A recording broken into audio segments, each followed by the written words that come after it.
Déshabillons-les démêle le fond de la forme en revenant sur les mots et les images qui ont marqué l'actualité. Samedi à 23h45 sur Public Sénat.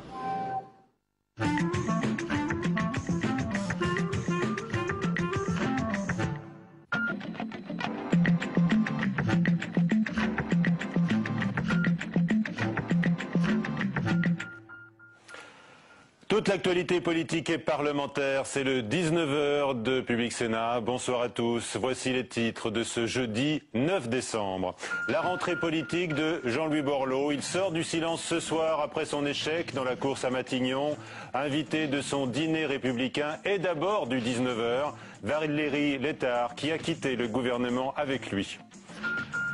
Le gouvernement prévenu par Gérard Larcher, des votes extrêmement serrés, des débats âpres et difficiles sont à prévoir début 2011 sur des textes importants. Explication d'Emmanuel Kessler. Un front de soutien à Wikileaks se met en place. La responsable des droits de l'homme à l'ONU, Vladimir Poutine, qui ironise à propos de l'arrestation de Julian Assange. C'est donc ça, la démocratie.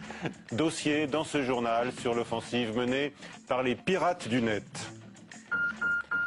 Retour à la normale, ou à peu près, sur les routes d'Île-de-France. Les automobilistes bloqués et les routiers ont pu repartir cet après-midi.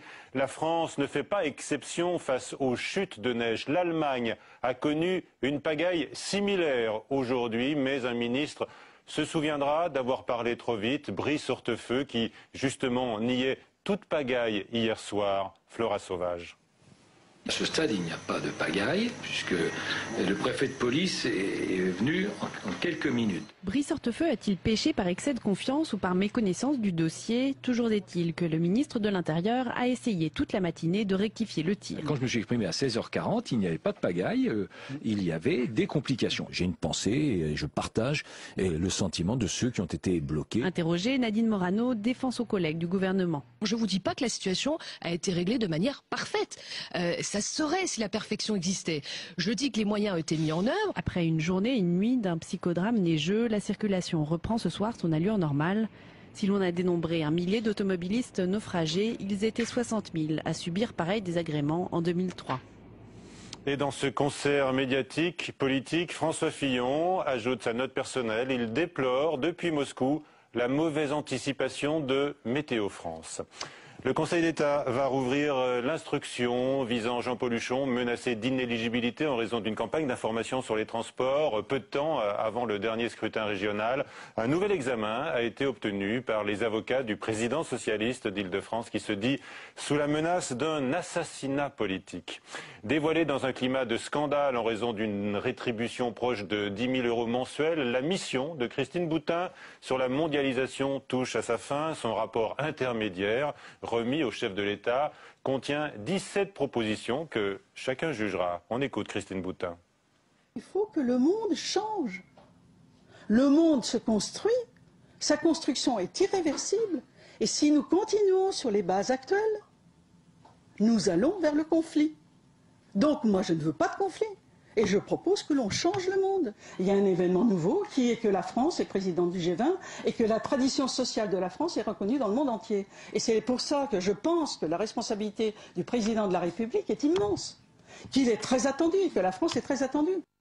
Christine Boutin qui place comme priorité numéro 1 la lutte contre la faim dans le monde. Elle était interrogée par Margot Aubriot. Jacques Chirac sera jugé lors d'un procès unique en mars prochain. C'était la demande de l'ancien président de la République appelé à comparaître dans les affaires de financement présumé illicite du RPR instruite à Paris et à Nanterre. La nouvelle offensive des départements qui présente une facture de plus de 5 milliards d'euros à l'État, montant correspondant aux prestations sociales versées notamment pour la dépendance, l'allocation personnalisée d'autonomie. L'Association des départements de France, majoritairement à gauche, envisage même un recours devant le Conseil constitutionnel. Claudie Le Breton est son président. Nous avons sollicité le Premier ministre sur le financement des allocations département par département. Aujourd'hui, nous allons entrer dans la deuxième étape. Nous en avons pris la décision et nous allons saisir le Conseil d'État pour savoir si cette demande est recevable. Si elle l'est, eh bien, elle deviendra devant le tribunal, le Conseil constitutionnel, qui tranchera cette question au nom de la libre administration des collectivités, c'est-à-dire de leur liberté à choisir et à assumer leurs responsabilités. Si nous n'obtenons pas satisfaction, il y aura un dernier juge suprême, c'est la Cour européenne de justice, qui pourrait, le moment venu, être appelée à trancher cette question.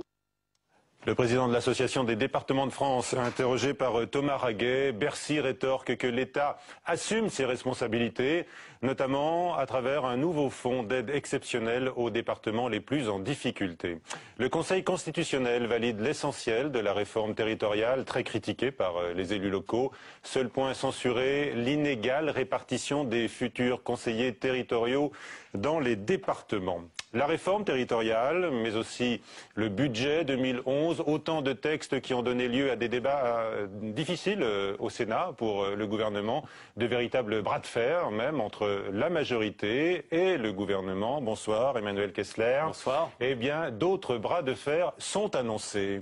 Oui, c'est le président du Sénat, Gérard Larcher, qui le dit. Il annonce des débats âpres et difficiles, des votes extrêmement serrés début 2011, des propos tenus à l'Association des journalistes parlementaires. Alors la raison, toute une série de textes concernant les libertés publiques qui arrivent dans l'hémicycle, la loi sur la sécurité intérieure, la réforme de la garde à vue, le nouveau projet sur l'immigration avec la déchéance de nationalité. Sur ces questions, par tradition, le Sénat s'affirme toujours en garant des libertés publiques et il y a au sein même de l'UMP une forte sensibilité humaniste qui s'oppose aux tentations sécuritaires d'une partie de la droite, notamment chez les députés. Par exemple, on découvre aujourd'hui qu'un groupe de députés UMP veut revenir sur la suppression de la double peine pour les immigrés condamnés. Alors est-ce que c'est une épine pour le gouvernement ?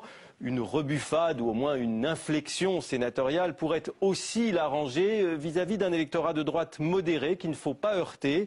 Des propositions, vous le savez, viennent d'être faites aussi à l'UMP au Sénat sur la justice avec la proposition d'une certaine indépendance du parquet. Nicolas Sarkozy est attentif à cela parce qu'un certain équilibre sur ces questions pourrait lui être finalement utile. Merci Emmanuel Kessler. Gérard Larcher qui s'est déclaré aujourd'hui l'ami de Jean-Louis Borloo devant l'Association des journalistes parlementaires, mais il soutiendra Nicolas Sarkozy en 2012. Le président du Sénat participe ce soir au dîner républicain organisé par Jean-Louis Borloo, dont ce sera la première sortie publique depuis son départ du gouvernement. Il sera très entouré. Élisée Cardi. Il est 17h cet après-midi et en coulisses, ça s'agite. Les tables, le son, les lumières. Dans moins de 3 heures, 600 personnes prendront place pour un dîner exceptionnel à l'invitation de Jean-Louis Borloo. Des personnalités politiques de tous bords seront de la partie. Les socialistes Arnaud Montebourg, Jean-Marie Bockel, Jean-Pierre Chevènement, le conseiller de l'Élysée Henri Guénaud ou encore Gérard Larcher ou Bernard Tapie. Mais le président du parti radical valoisien, Jean-Louis Borloo, va-t-il profiter de l'occasion pour se rapprocher du nouveau centre et entamer un grand rassemblement de cette famille politique pour 2012 ?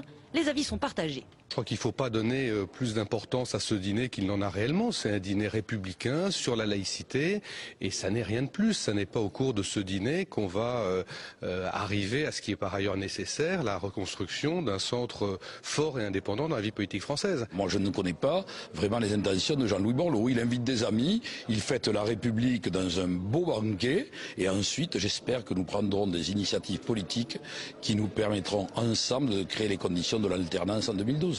Radicaux et centristes ont d'autres rendez-vous prévus dans les mois qui viennent. Jean-Louis Borloo est attendu au tournant avec la responsabilité de l'homme providentiel. Nul doute que ce soir, les discussions iront bon train dans la salle et en arrière-cuisine. Bonsoir Valérie Létard, Bonsoir. Merci d'être avec nous avant de participer bien sûr à ce dîner républicain pour célébrer le 105e anniversaire des lois de séparation de l'Église et de l'État, mais on sent bien que ce n'est pas le sujet.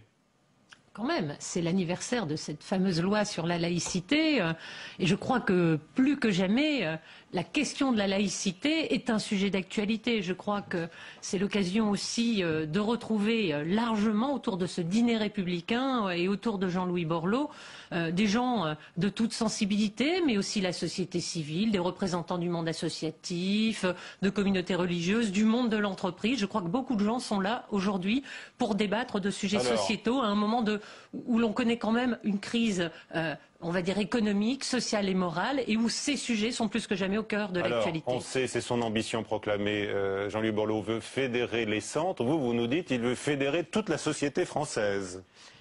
Il veut aujourd'hui débattre à l'occasion d'un anniversaire, qui est quand même un anniversaire plus qu'historique, d'un sujet qui est au cœur des préoccupations de notre pays, la laïcité. C'est quand même un des fondements. C'est ce qui fait qu'aujourd'hui et depuis des décennies et des décennies, nous arrivons à vivre ensemble avec nos différences, dans la diversité, avec nos croyances, mais avec une valeur commune, les valeurs de la République et les valeurs de la laïcité. C'est véritablement une valeur républicaine à réaffirmer, qui nous a toujours permis, dans ce pays formidable, et dans le respect des droits de l'homme, nous sommes le pays des droits de l'homme parce que nous avons ce principe-là. C'est vraiment fondamental.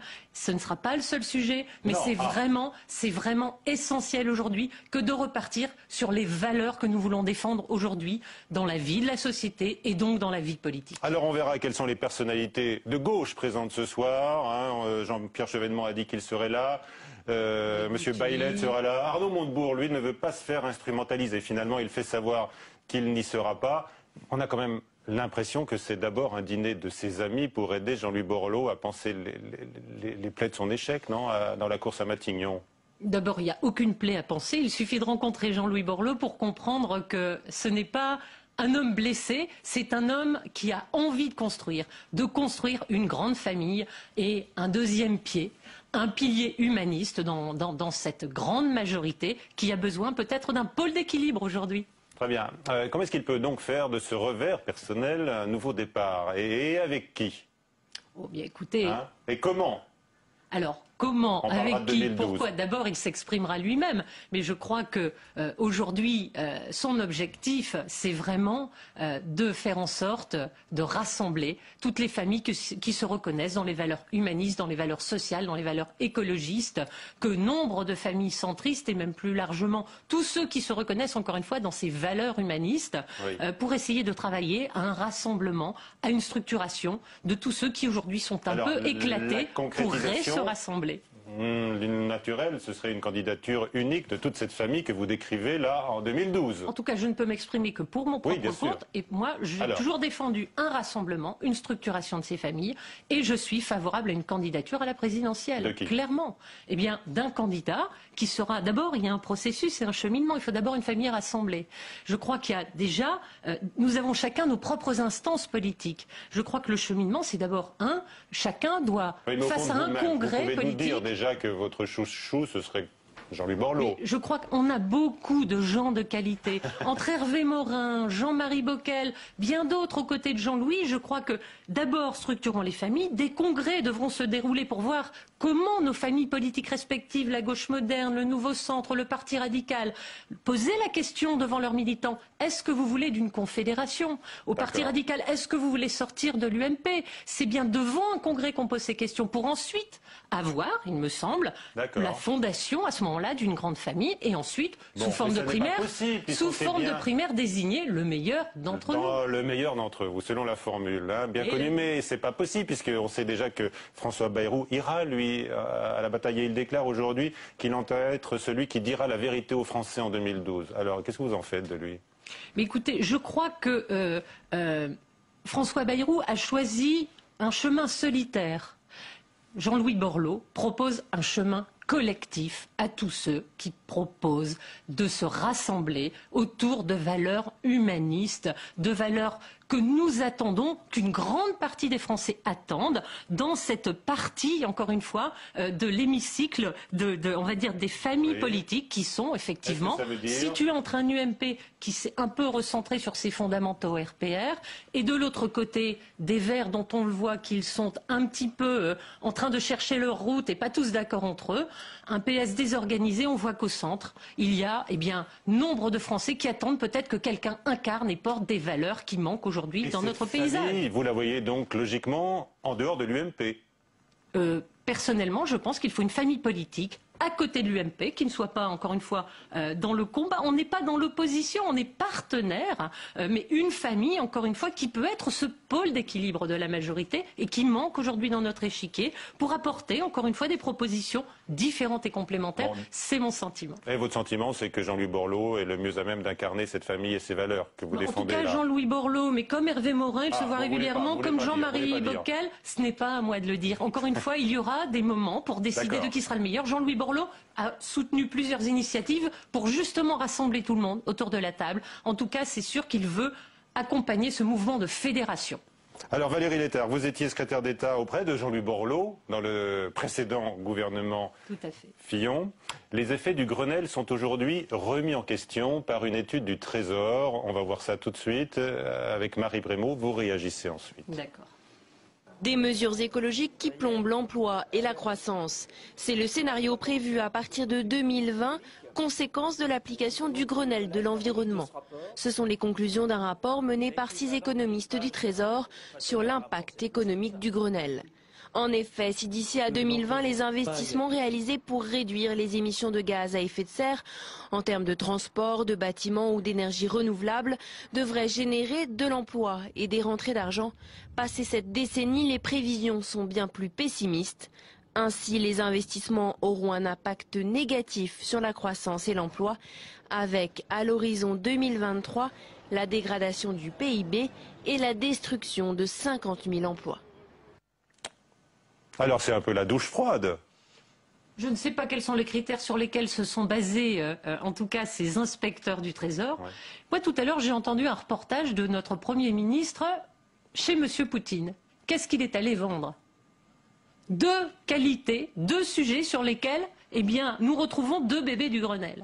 La rénovation thermique du logement, grand chantier, grand enjeu sur lequel la France veut apporter son savoir-faire et ses entreprises. Si ça, c'est pas un bébé du Grenelle, qu'est-ce qu'un bébé du Grenelle? Le deuxième, les énergies renouvelables. Les 2 sujets qui ont été mis en avant par le Premier ministre concernant son déplacement chez M. Poutine. Avec le ferroviaire, hein? Avec le ferroviaire, si ça, c'est pas un enjeu défendu par les Grenelles et si on n'a pas mis le paquet sur le budget du ferroviaire, je ne comprends plus. Mais là, on nous parle d'un effet boomerang. Écoutez, en moi, 2023. je suis présidente d'une communauté d'agglos. Quels sont les sujets sur lesquels aujourd'hui on développe de l'activité? Toyota va maintenir 500 emplois sur notre territoire grâce à son petit véhicule hybride qui va être fabriqué sur notre territoire national. 2, Alstom Bombardier travaille aujourd'hui sur des grands enjeux, tramway, métro, transport en commun en site propre. Ils ont des carnets de commandes grâce à cela.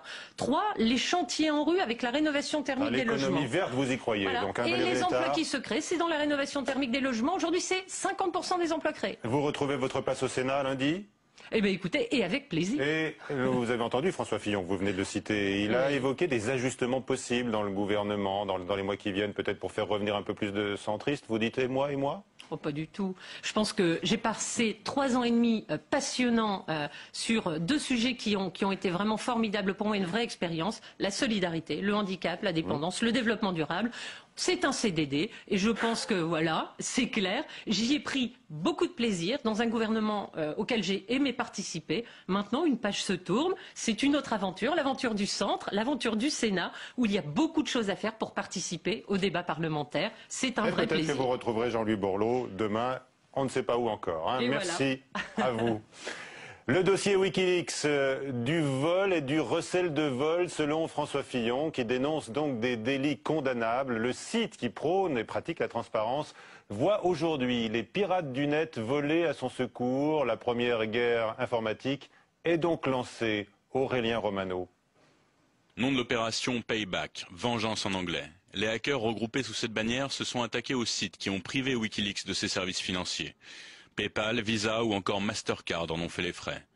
Le principe d'attaque est simple, il s'agit de coordonner les ordinateurs entre eux. L'attaque la plus commune, la plus facile à réaliser, c'est ce qu'on appelle par déni de service. Ça veut dire que vous mobilisez, vous vous emparez à distance d'autres ordinateurs et tous ensemble, ils adressent perpétuellement des demandes à un site pour le bloquer. Regrouper les ordinateurs de cette manière s'appelle un botnet. C'est depuis un compte Twitter que les attaques sont coordonnées et les assauts informatiques lancés vers leurs cibles, comme ce message appelant les internautes à attaquer le site Visa.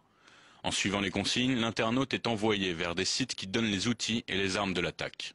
Une cyberguerre qui serait attendue et préparée de longue date. Julian Assange, le directeur de Wikileaks, est devenu une sorte de symbole de tout, je dirais, de tous les fantasmes qu'avaient les hackers depuis 20 ans, c'est-à-dire d'une sorte de chevalier blanc de la vérité et de la transparence qui se battrait contre Big Brother et contre le système. Les hackers se sont aussi attaqués au site du gouvernement suédois qui a été mis hors service plusieurs heures. Alors avec nous pour mieux comprendre, Jean-Marc Manac, bonsoir. Bonsoir. Vous êtes journaliste du site OVNI, qui est partenaire de Wikileaks. Vous défendez. On a été partenaire sur un précédent sur les logs en Afghanistan. Là, on n'est pas partenaire. C'est Le Monde, le New York Times, le Guardian, le Spiegel. Mais vous êtes dans la même famille d'esprit. On est journaliste et on travaille comme Le Monde ou le Guardian. Et avec nous, Nicolas Arpagian, bonsoir. Vous êtes auteur de la cyberguerre. Alors d'abord, Jean-Marc Manac. Après l'arrestation de Julian Assange, est-ce que la guerre du net est déclarée? Non, c'est pas une guerre. C'est une opération de communication. On peut peut-être parler de guerre de l'information, mais pas de cyberguerre. On discutera peut-être la différence tout à l'heure entre les deux. Il ne faut pas mélanger effectivement les cybercriminels et ceux qui s'annoncent comme défenseurs de la liberté d'expression. Voilà. Déjà, ça c'est la première chose. La deuxième chose, c'est que la notion de cyberguerre, c'est quelque chose de l'ordre du militaire. La guerre de l'information, c'est plus de l'ordre du civil. Et là, en l'espèce, c'est une guerre de communication. Les méthodes sont pas tout à fait les mêmes. Là, il s'agit juste à partir du moment où Visa, Mastercard, PayPal ont bloqué les comptes de Wikileaks, il y a des gens qui se lèvent en disant c'est pas juste, et de même qu'il y a des manifestants qui peuvent bloquer un magasin, bloquer une rue pour bloquer l'économie quand ils ne sont pas d'accord avec un projet du gouvernement ou avec des licenciements. Là, il y a des gens qui disent vous avez fait une crasse à Wikileaks, on va bloquer vos serveurs et toucher à votre portefeuille. Est-ce que c'est cela pour vous, Nicolas Arpagian? C'est l'utilisation offensive des technologies de l'information. Ce qui est certain, c'est l'ampleur des dégâts. C'est-à-dire que quelques individus peuvent avoir le même impact. On pourrait le comparer à des forces armées, c'est-à-dire des choses, non, en termes de puissance financière, en termes de nombre de personnes concernées, en nombre de variétés, en variété de pays ou d'institutions. On est sur une opération de grande ampleur. Avec quelles conséquences possibles, puisque vous dites les armes de la cyberguerre, vous? Bien sûr, alors on pourrait même parler de guérilla, c'est-à-dire du faible au fort. Le petit va attaquer le gros, mais en l'occurrence, si on prend pour Visa, si on prend pour PayPal, déjà c'est du manque à gagner financier. C'est-à-dire que pendant ce temps-là, les organismes ne fonctionnent pas, l'argent ne circule pas, c'est donc de la perte. C'est mauvais en cette période de Noël pour eux, hein? Absolument, parce que c'est tous les moyens de paiement des sites de commerce en ligne. PayPal, c'est c'est le Visa. C'est en tout cas le moyen de paiement de la grande communauté des commerçants en ligne. Est-ce qu'on peut estimer aujourd'hui, au deuxième jour, l'ampleur de la mobilisation de ceux qu'on appelle les Anonymous? On n'a pas encore d'estimation chiffrée. Ce que je sais, c'est qu'il y a 10 ans, il y a eu une précédente, entre guillemets, guerre de l'information qui s'appelle la Toy War. C'était eToy qui était des artistes suisses qui avaient été attaqués par un supermarché américain eToys.com. À l'approche de Noël, eToys, le supermarché en ligne, voulait récupérer le nom de domaine des artistes suisses. Ils se sont débrouillés avec la justice américaine pour récupérer le nom de domaine. Les artistes ont lancé une Toy War, c'était une sorte de jeu vidéo pour faire une guerre de l'information contre le supermarché en ligne. En l'espace de 3 mois, le supermarché a perdu 4 milliards de dollars de capitalisation boursière et en baisse de chiffre d'affaires. 4 milliards de dollars, c'est énorme. Et en face, ils avaient, je crois que les participants à la Toy War, il y avait 1300 personnes. Alors, selon l'évolution de ce conflit, est-ce que d'autres cibles pourraient être définies? Parce que là, on parle de sites marchands, mais pourquoi ne pas viser les sites officiels américains, par exemple? Il n'y a pas d'a priori d'interdit. La seule chose, c'est qu'on a l'idée, c'est d'attaquer tous ceux qui ont, d'une manière ou d'une autre, contribué à affaiblir Julian Assange. Pas d'ailleurs peut-être en tant qu'individu, c'est le principe de la liberté d'expression. Il y a certainement des gens qui ne sont peut-être pas d'accord avec lui, mais c'est le principe. Je ne suis pas d'accord avec vous, mais je me battrai pour que vos idées puissent être entendues. Donc on va être, si on prend la Poste suisse, Poste Finance, qui est la banque postale qui a fermé le compte bancaire puisque les déclarations ne semblaient pas correctes, ça peut être effectivement les sites qui hébergeaient, tous ceux qui d'une manière ou d'une autre ont contribué à freiner, à réduire la présence de... Jean-Marc Manac, vous preniez l'exemple, vous faisiez le parallèle avec les manifestations de rue en quelque sorte, hein, mais là, je veux dire, quand on vient pirater des sites, on s'expose, non, à des sanctions? C'est encore plus anonyme que les manifestations de rue, au sens dans une manifestation de rue, il y a une présence physique. On ne peut pas être repéré avec son ordinateur. La personne peut être arrêtée. Là, il se débrouille. Vous croyez qu'on peut être anonyme? Il s'appelle Anonymous. C'est pas pour rien. Effectivement, il se débrouille pour être anonyme pendant ces grèves-là, ces attaques DOS, comme on dit, et donc il se débrouille à quelques centaines, quelques milliers pour bloquer l'accès au serveur. Et non, après, quelqu'un peut éventuellement être arrêté, mais il faudra réussir à démontrer que lui, il a participé. On a Adopi en France, par exemple, pour les pirates du net. Ça fait rigoler tout le monde. Ça fait rigoler tout le monde. Adopi est fondé sur une plaque d'immatriculation de l'ordinateur. L'adresse IP, la seule chose, c'est que des solutions logicielles très abordables, gratuites, permettent en fait de générer à chaque connexion des adresses IP, comme si à chaque fois que vous alliez sur l'autoroute, votre voiture générait une nouvelle plaque d'immatriculation. Vous êtes tous les deux, il faut le dire, déjà spécialistes. Jean-Marc Manac, est-ce qu'on peut faire taire Wikileaks en l'état actuel de son organisation, qui est quand même une nébuleuse, il faut le dire, hein. Julian Assange, il prône la transparence pour les autres, mais pas tellement pour lui. Certes. Et c'est pour ça qu'il y a beaucoup de gens qui effectivement critiquent Wikileaks, et je suis assez d'accord sur l'absence de transparence de Wikileaks. Maintenant, ce qu'il en est, moi ce qui me choque, enfin ce qui me marque en tout cas, c'est qu'on s'attaque à Wikileaks. Or là, ce qui s'est passé, c'est que Wikileaks a sorti les 250 000 télégrammes diplomatiques, il les a confiés à 5 rédactions. Personne ne dit est-ce qu'il faut interdire le New York Times, le Guardian, le Monde, El País et le Spiegel. Pourtant, c'est les 120 journalistes de ces 5 rédactions qui décident quels sont les câbles qui vont être rendus publics. Et aujourd'hui, il y a surtout qui les mettent en forme, qui font le tri, qui les traitent, qui les qualifient, qui les contextualisent, qui les filent, parce qu'on a plein, ils ont décidé ensemble de ne pas les sortir. Mais après, c'est pas Wikileaks qui décide de rendre publics les câbles, ce sont les rédactions. Donc vouloir s'attaquer à Wikileaks pour le bloquer, pour le censurer, c'est complètement taper à côté du problème. Le problème, c'est celle de la liberté d'expression et du travail des journalistes d'investigation. Wikileaks est un fournisseur d'informations pour des rédactions. Alors ma question c'était, est-ce qu'on peut faire taire Wikileaks ou est-ce qu'il y a forcément tout de suite d'autres relais informatiques? Ils existent déjà, ce qu'on appelle les sites miroirs, c'est-à-dire le fait qu'on va pouvoir répercuter cette information et la rendre disponible en de multiples endroits. Après, ça va être une course permanente entre ceux qui vont essayer de les faire taire et ceux qui vont les dupliquer. Donc faire en sorte que par des miroirs, comme on peut, c'est la Galerie des Glaces, faire en sorte qu'elles se répercutent sur beaucoup de sites et donc elles soient toujours disponibles. Est-ce qu'on peut s'interroger donc sur l'issue de cette compétition? Plus vous allez... C'est simple, quand Éric Besson a annoncé qu'il voulait interdire l'hébergement de Wikileaks en France, il y a eu plusieurs centaines de sites web miroirs qui se sont créés en l'espace de quelques heures et quelques jours. Donc l'information sur Internet veut être libre, c'est le slogan des hackers, l'information veut être libre. Et l'Internet a été fait de telle sorte qu'on ne peut pas bloquer l'information. Pour que les paquets, s'ils passent pas par ici, ils passeront par ici ou ils peuvent passer par là. Donc toute velléité de censure ne peut que dupliquer au contraire l'information. Ce qu'on appelle l'effet Barbara Streisand, quand on essaye de censurer quelque chose... Barbara Streisand, sa maison avait été photographiée par un photographe. Elle a demandé qu'il faisait un reportage sur l'érosion des falaises. Elle a une maison à côté d'une falaise. Elle a demandé à censurer la photographie au nom du droit à la vie privée. Résultat, la photo a été dupliquée des centaines et des milliers de fois sur les blogs. Depuis, on appelle l'effet Barbara Streisand toute tentative de censure d'un contenu parce que ça a l'effet exactement inverse. Jean-Marc Manac, répondez à cette critique que l'on entend souvent. Wikileaks ne s'attaque qu'aux démocraties. Pourquoi aucune révélation sur les pays totalitaires ? Ils ont fait des révélations sur des pays totalitaires, ils ont commencé, c'était beaucoup moins médiatisé quand ils ont commencé à sortir des documents sur des dictatures dans les années en 96-97. Aujourd'hui, ils ont compris que pour arriver à avoir un poids dans la vie politique, il valait mieux s'associer avec des grandes rédactions de pays occidentaux. Là, et ça fait plus de dégâts, et on va beaucoup plus parler effectivement de cette notion de transparence et de journalisme d'investigation si on s'attaque aux États-Unis, si on s'attaque aux banques islandaises, que si on s'attaque à ce qui se passe au Turkménistan. Sachant que Wikileaks est dépendant de ses sources. Il faut